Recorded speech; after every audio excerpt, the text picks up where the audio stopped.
একটা মিষ্টি মৃদু একটা বাতাস আসবে, এই বাতাস মুমিনদের বগলের নিচ দিয়ে প্রবাহিত হবে, এবং যার অন্তরে এক সরিষা দানা পরিমাণ ঈমান আছে ওই বাতাসে তার জান কবজ হয়ে যাবে।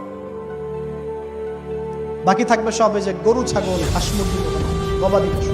আল্লাহ বলার মতো মানুষ নাই, রাস্তা মোড়ে মোড়ে জেনা করবে। এটা আরো অনেক পরের কথা, অনেক পরের কথা। আমরা ওই যুগ দেখতেও চাই না, বাঁচতেও চাই না ওই যুগে, তাই না ভাই?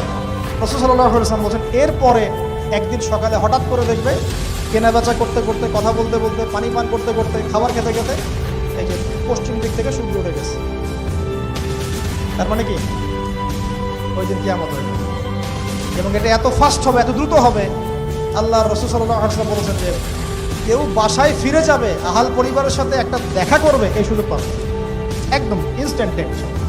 একটা বজ্রনী না, প্রচন্ড মানে শব্দ, এর বিকট একটা শব্দে পুরো মহাবিশ্ব তোলপাড় সৃষ্টি হয়ে যাবে।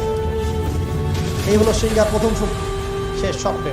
এই যে আমাদের এত বাহাদুরি, এত কিছু সব শেষ, মানে পৃথিবী আস্তে আস্তে ওর শেষের দিকে যাচ্ছে। এগুলো ভাই বিশ্বাস করেন, পৃথিবীর সমস্ত সংগঠন, জালেম, কাফের, ফাসেক, মুশরিক, মুনাফিক যা আছে পৃথিবীতে, একত্রিত হয়েও এই সত্যটাকে কেউ টলাতে পারবে না। আমরা সারা মুসলমানরা মিলেও যদি এই সত্যটাকে টলাতে চাই, পারবো না। মানে আস্তে আস্তে আলটিমেট গোল এটাই পৃথিবীর। এরপরে কিয়ামত, তারপরে তো আপনারা জানেন কি হচ্ছে, ফামান ইয়া'মাল মিসকালা যাররাতিন খায়রান ইয়ারাহ, এক চুল পরিমাণ যদি ভালো কাজ কেউ করে থাকে তাকে সেটা দেখানো হবে। ওয়া মান ইয়া'মাল মিসকালা যাররাতিন শাররান ইয়ারাহ, এক চুল পরিমাণ খারাপ কাজ আমরা কেউ করে থাকলে দেখানো হবে।